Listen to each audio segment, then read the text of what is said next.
Investigación según su propósito y finalidad. La investigación teórica se hace con el fin de tener un conocimiento acerca de un tema en específico, pero no siempre busca ser aplicada. Un ejemplo de esto es la disertación filosófica, que se hace con el fin de complementar algunos datos ya existentes. La investigación aplicada, en cambio, sí tiene como objetivo crear algunas estrategias de mejora.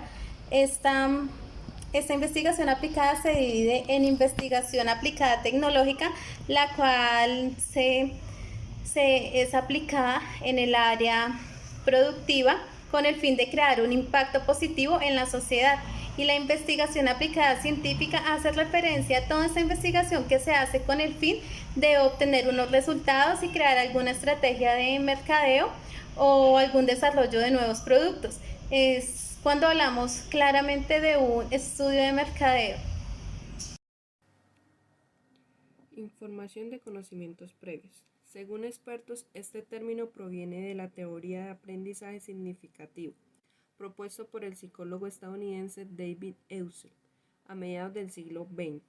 En términos generales, esto propone que el ser humano proceda y almacena información para adquirir nuevos conocimientos.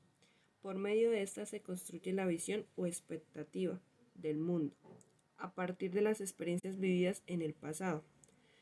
Gracias a ellos, el individuo será capaz de desarrollar habilidades comunicativas para enfrentarse a diferentes tipos de situación. Se le considera como pieza fundamental en el proceso de aprendizaje y enseñanza, puesto que permiten impartir y asimilar información. Funcionan como punto de partida para la adquisición de nuevas experiencias de aprendizaje. Sin embargo, es importante señalar que será necesario indicar cuando son parciales y erróneos, ya que el objetivo será promover el desarrollo de los alumnos. Son un tipo de conocimientos estables y por ende bastante resistentes al cambio. Se cree que la lectura es uno de los mecanismos que permiten la activación de los conocimientos previos.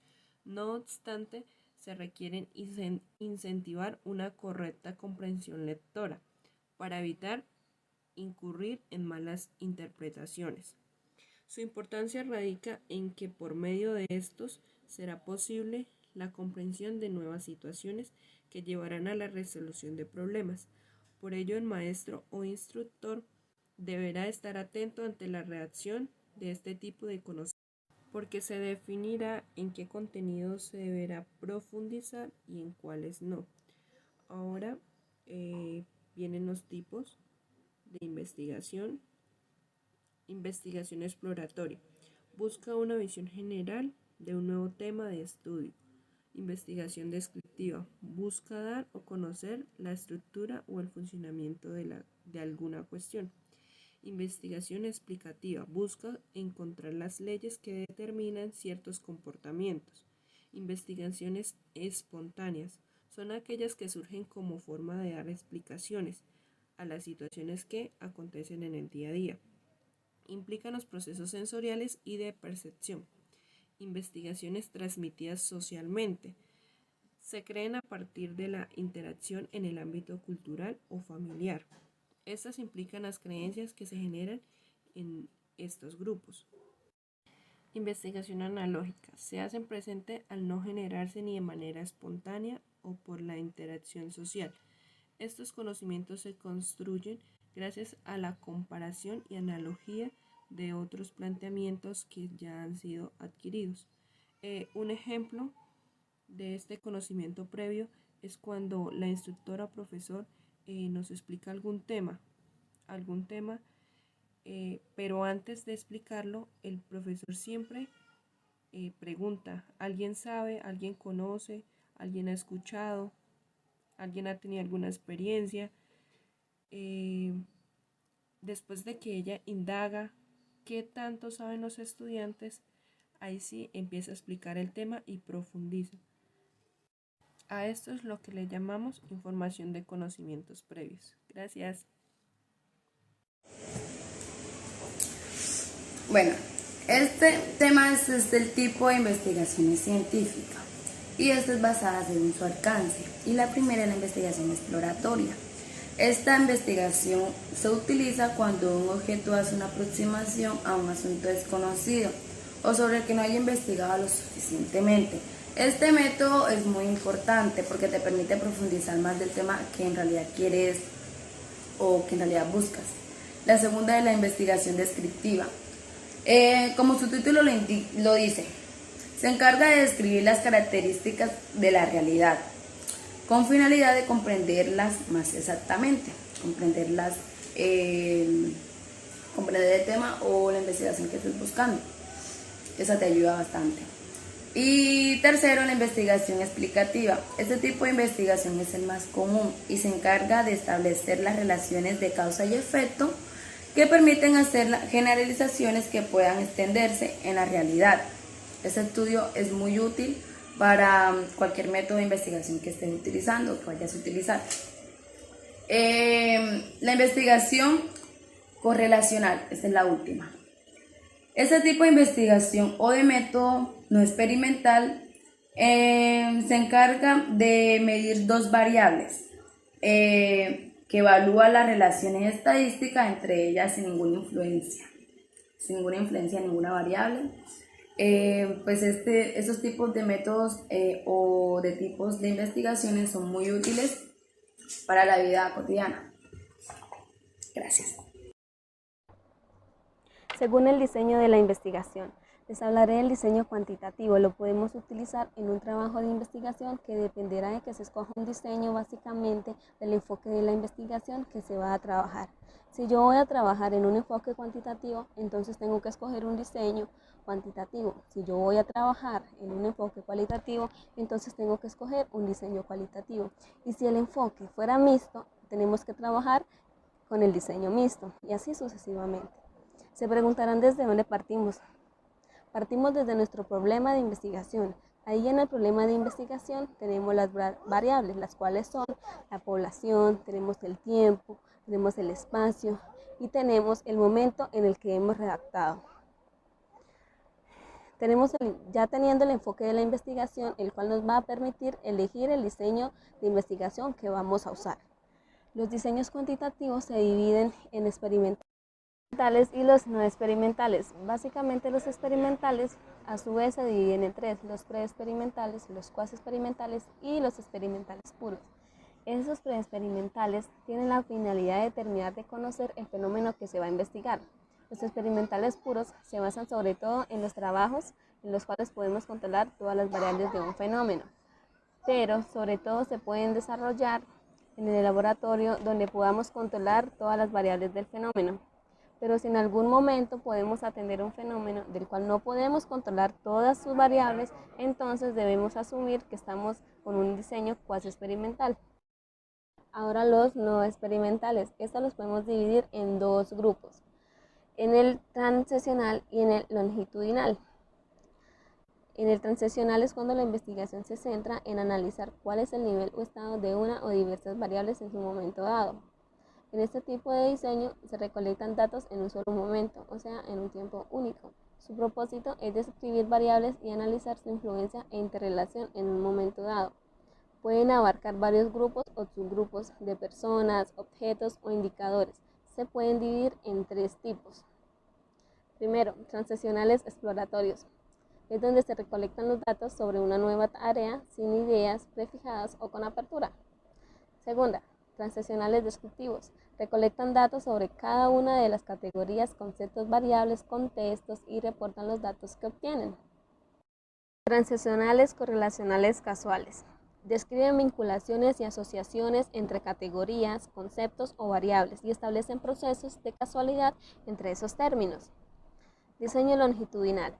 Se emplea cuando el interés del investigador es analizar cambios a través del tiempo en determinadas variables o en las relaciones entre estas, recolectando datos a través del tiempo en puntos o periodos especificados, para hacer diferencia respecto al cambio, sus determinantes y consecuencias.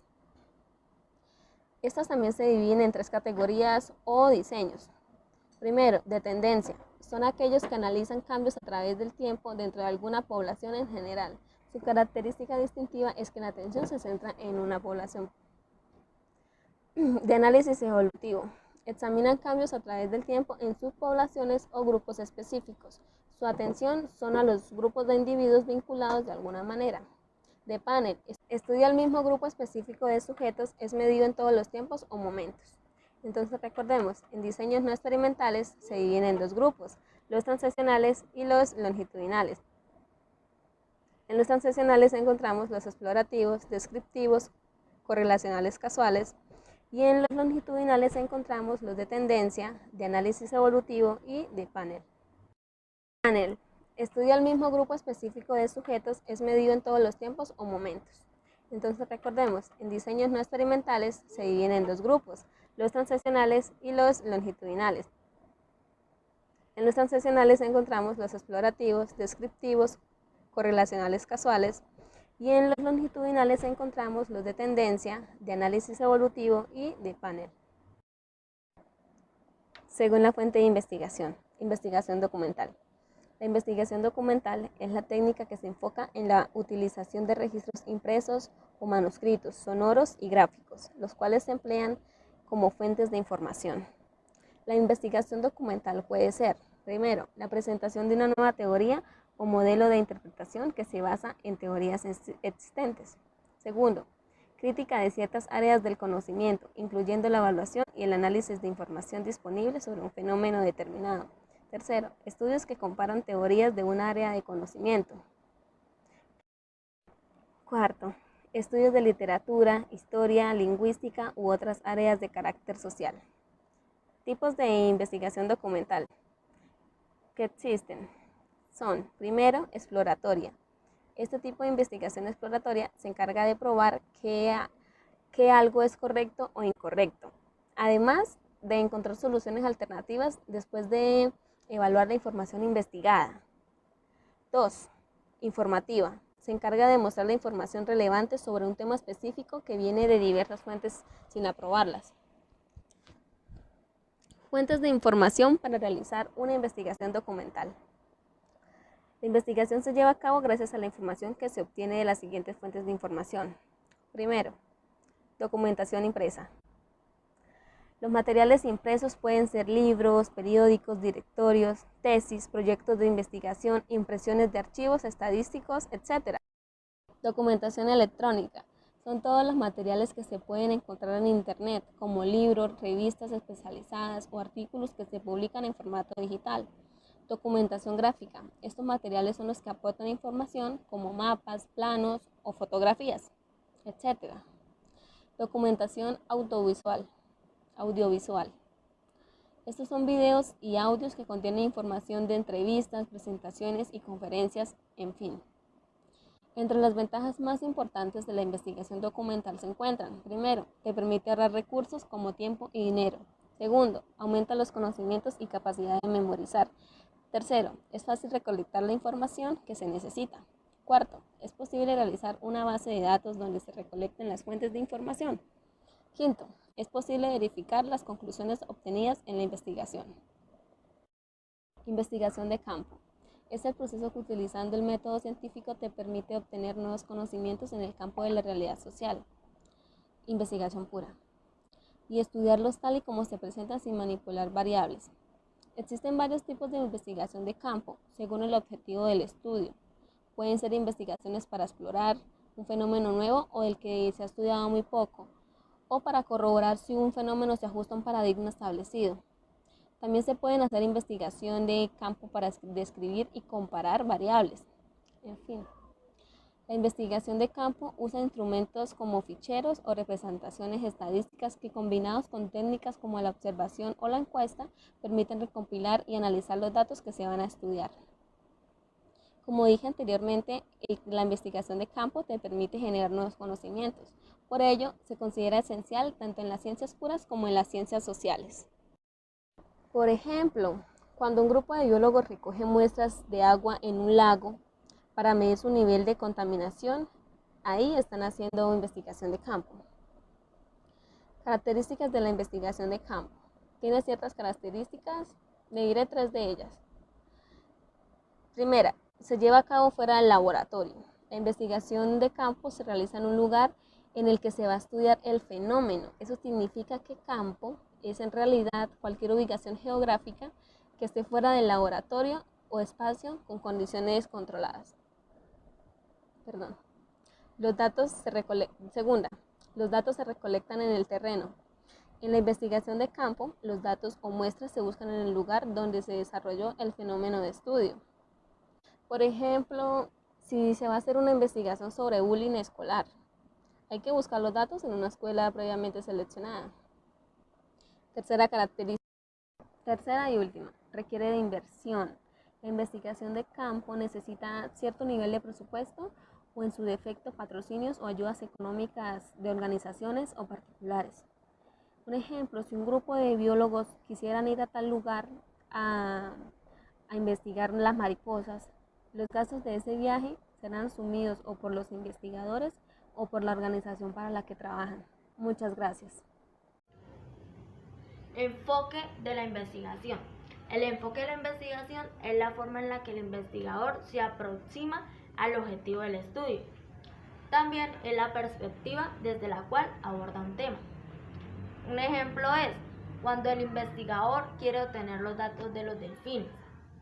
Él puede elegir la observación directa como su enfoque. En este caso, utilizando el enfoque cualitativo.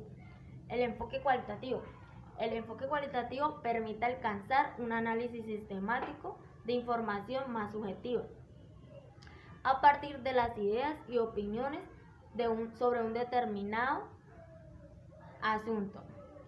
Características del enfoque cualitativo. Primero, que sus planteamientos son más generales. Segundo, que las preguntas de investigación se descubren y se refinan en el transcurso del estudio. Y por último, que el objetivo no suele ser probar una hipótesis. Enfoque cuantitativo. El enfoque cuantitativo es el análisis de la información que se basa en cantidades y dimensiones. Es decir, que es un elemento numérico que tiene protagonismo. También se trata de una investigación objetiva y rigurosa, en la que los números son significados. Características del enfoque cuantitativo. Primero, que se ocupa de un problema concreto, delimitado y específico. Segundo, que la hipótesis surge ante la recolección y análisis de datos. Y por último, que los resultados se interpretan a la luz de las hipótesis iniciales y se fragmentan para facilitar su interpretación. Enfoque mixto. El enfoque mixto se trata de una norma relativamente reciente que combina los enfoques cuantitativo y cualitativo en un mismo estudio.